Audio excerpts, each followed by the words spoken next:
Dragon Ball Daima is about to reach the 20 episode mark, and with that, the show itself will come to an end. After almost half a year of epic and funny moments of all sorts, the adventure in the Demon Realm is getting ready for its final 20 minutes of content. But what can we expect to happen in the very last episode? Will there be some sort of fusion in the end? And how is Dragon Ball going to make sense of the fact that Super Saiyan 4 is never mentioned in the Dragon Ball Super anime? Get ready for a deep dive in all these topics.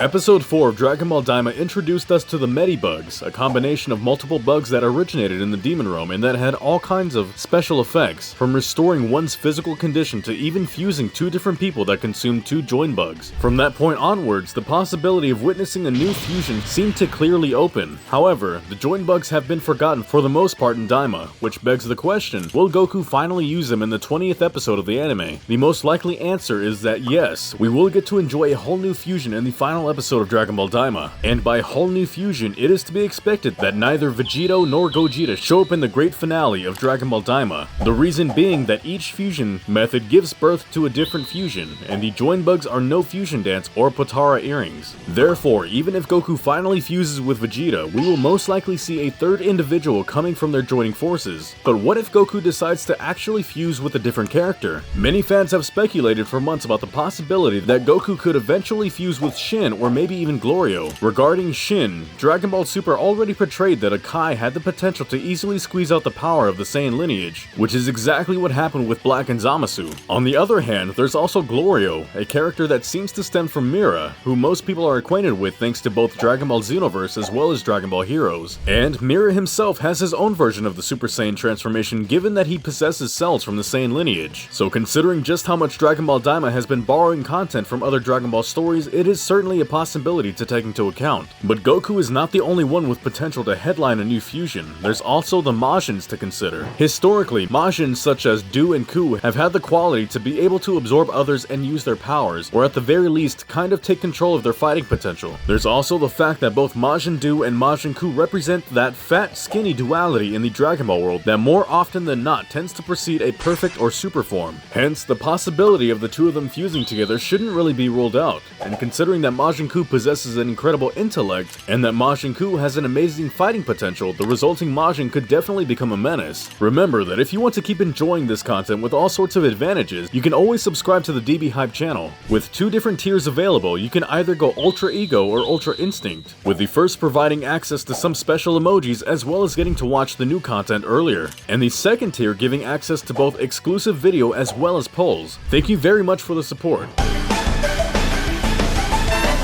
With only one episode remaining, it is pretty obvious that Goma will be defeated by the end of Dragon Ball Daima, and most likely all of the Z-Fighters will be returned to Earth. Starting with the resolution of the final battle, episode 19 of Dragon Ball Daima concluded with Super Saiyan 4 Goku Adult fully displaying his newfound power. Previously, we saw how Super Saiyan 3 Vegeta Adult was much more powerful than the same version of Vegeta, although in the mini variant, so it is pretty likely that the current Super Saiyan 4 Goku will also be stronger than his mini-self. Still, will Goku by himself be able to handle Goma?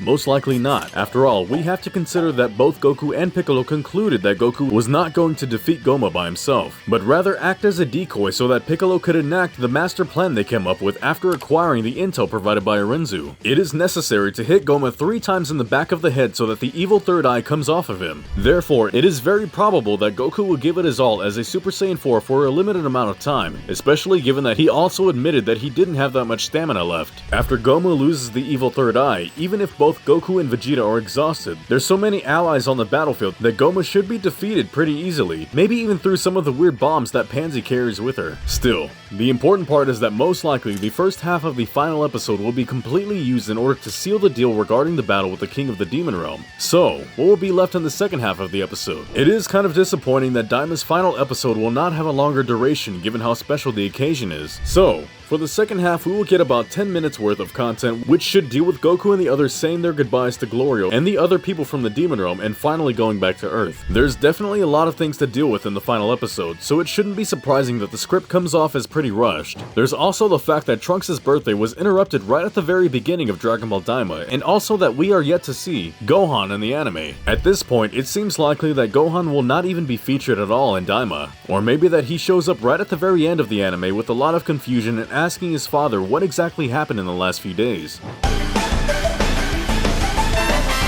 Katsuyoshi Nakatsuru, Yuya Takahashi. The Dragon Ball anime has had a ton of incredible animators work on its episodes, and the final episode of Dragon Ball Daima will see the return of one of the bigger names in the franchise, Naotoshi Shida. This actually will not even be the first time that Shida-san has worked on Dragon Ball Daima, since the last piece of magic he left with us was that of Super Saiyan Goku's Kamehameha against Tamagami number 3, a scene that was incredibly over the top and that made a good old Kamehameha in a standard transformation look like a massive and overwhelming attack. But there's so much more that Naotoshi Shida has given the Dragon Ball franchise throughout the years. In fact, Naotoshi Shida has worked in every single main Dragon Ball anime that's ever existed. It was already possible to see him animating a fight between Goku and Krillin during one of the earliest World Martial Arts tournament that Akira Toriyama came up with. Back then, fights in Dragon Ball were not as destructive as they are nowadays, so instead, Shida-san did an incredible job at providing a very unique battle choreography, which allowed for the two young fighters to showcase their mastery at all sorts of physical movements. Then there's also his work in Dragon Ball Z. One of the most memorable contributions of Naotoshi Shida in Dragon Ball Z was through the Fusion Reborn movie. There's this scene between Vegeta and Janemba in which the villain, already transformed in its final form, starts teleporting through portals at the same time it vanishes into hundreds of little material cubes. Then Vegeta shooting some ki through the very same portal that Janemba vanished from. The movements in these sequences are incredibly fluent and unique, which again speaks volumes to how much capacity Naotoshi Shida has at coming up with unexpected twists for battles. Naotoshi Shida also worked in a great number of scenes in Dragon Ball Super, and he is responsible for some of the greatest moments in the anime, even though Dragon Ball Super started as a rather inconsistent show.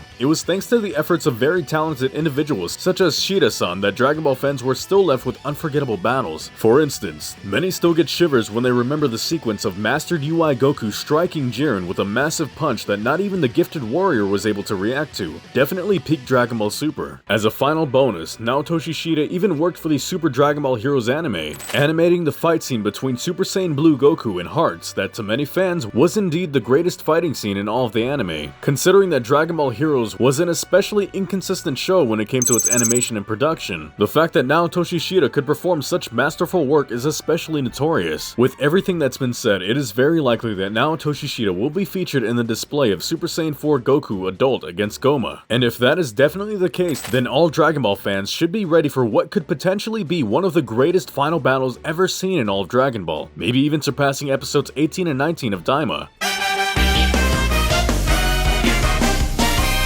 Going into the final episode of Dragon Ball Daima, there is still one big question to deal with, especially after the events of Dragon Ball Daima in episode 19. As of right now, it can be rather confusing why Goku never uses or mentions the Super Saiyan 4 transformation in the Dragon Ball Super anime, and for that, it is very likely that they provide on one of the following two reasons. From what was shown in the Dragon Ball Daima anime, the trigger for the Super Saiyan 4 transformation was Neva's magic. The Namekian has shown to possess magical abilities unlike those of any other Namekian ever featured in all of Dragon Ball. Neva's magical capabilities seem to be almost limitless, considering that he can provide all sorts of power-ups and also create extremely powerful barriers. And his powers are the very same reason that later on could deny Goku accessing yet again the Super Saiyan 4 transformation. The most likely scenario is that after going back to Earth, Goku will realize that he can't use the Super Saiyan 4 transformation anymore. At first, it is very likely that he will be troubled by the fact that he is unable to tap again into a higher power he used before, but in time he most likely will forget what it was like to use the Super Saiyan 4 transformation. From what we know about the Dragon Ball timeline, Dragon Ball Daima takes place about 3 years before the events of Dragon Ball Super, and it really wouldn't make sense for Goku to still yearn for a transformation he used a few years ago but was never able to use again. Even if Goku was able to activate the Super Saiyan 4 transformation at will during the last few seconds of episode 19 in Dragon Ball Daima, it is never made clear whether he completely does it on his own or if he still has some remnants of Neva's magic power in his interior. And yes, the Super Saiyan 4 transformation has been dubbed as such by the Dragon Ball officials, so there's no change in the name of the form. But in the same way that the GT Super Saiyan 4 form was not considered a standard Super Saiyan transformation, neither will the Daima variation. The main difference in this case is that while the Super Saiyan 4 from Dragon Ball GT was a much more natural outcome of pushing the Saiyan blood to its very limit, the Daima version is a much more artificial transformation which requires an ingredient that is harder to find than blood swaves, pure magical energy. In Dragon Ball Daima, it was explained that both the Saiyans aliens and the Earthlings were races that were born after the expansion of the Demon Realm that eventually created the multiple universes we all got to know during the Tournament of Power. This explains why neither of those races have access to magical abilities, even though all Majins born in the Demon Realm do have access to such powers, is what could perfectly prevent Goku from using the Super Saiyan 4 form after Neva's magic finally wears off. But who knows, maybe Goku will start to learn magic at some point in the future of Dragon Ball in the same way that he learned just how to use God Ki. Although it would be rather disappointing, we shouldn't rule out the idea that Dragon Ball Daima is treated in the end as a story that either never happened or that no Z-Fighter even remembers. The memory wipe theory could deal with the fact that the Z-Fighters have learned a lot about the Demon Realm, but maybe some stuff that no outsider had ever been allowed to learn. Could that be a problem for the Demon Realm itself?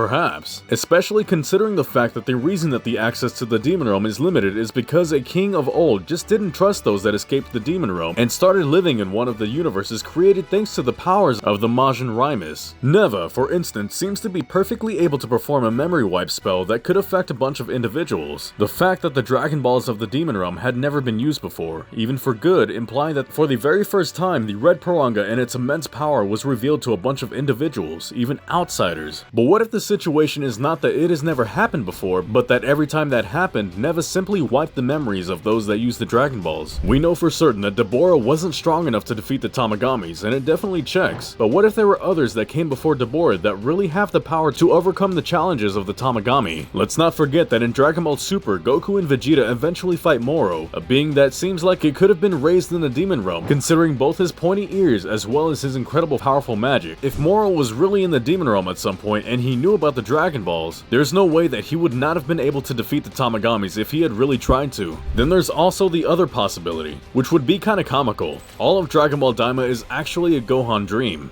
There are a lot of fans in the Dragon Ball community that are still disappointed with the fact that Gohan has not even been shown once in all of the Dragon Ball Daima anime. But what if the reason for it is not that he is incredibly immersed in his studies, which could very well be the case, but that he is dreaming all of Daima after studying some weird insects? It is true that Goku explained at the very beginning of Daima that the reason that Gohan was not present at Trunks' birthday was because he had a ton of stuff to do regarding his studies. But still, that we were not shown Gohan even after Goma made the wish of turning everybody into babies is especially suspicious. Whatever the case, it could be that Gohan ends up showing up in Dragon Ball Daima, even if only for a few seconds at the very end of the anime. What's for certain is that the final episode of Dragon Ball Daima is going to be one for the ages, not only because we will get to see Super Saiyan 4 Goku fight at full power, but also because there's so much more lore stuff that still needs to be figured out that it would be necessary to pay attention to every single instance of episode 20 of the anime. Those 20 minutes are going to be packed with content. If you enjoyed this video and want more similar content to keep coming, please remember to like and share, as well as subscribe to the channel. Thanks a lot, and get ready to enjoy the incredible ending of Dragon Ball Daima.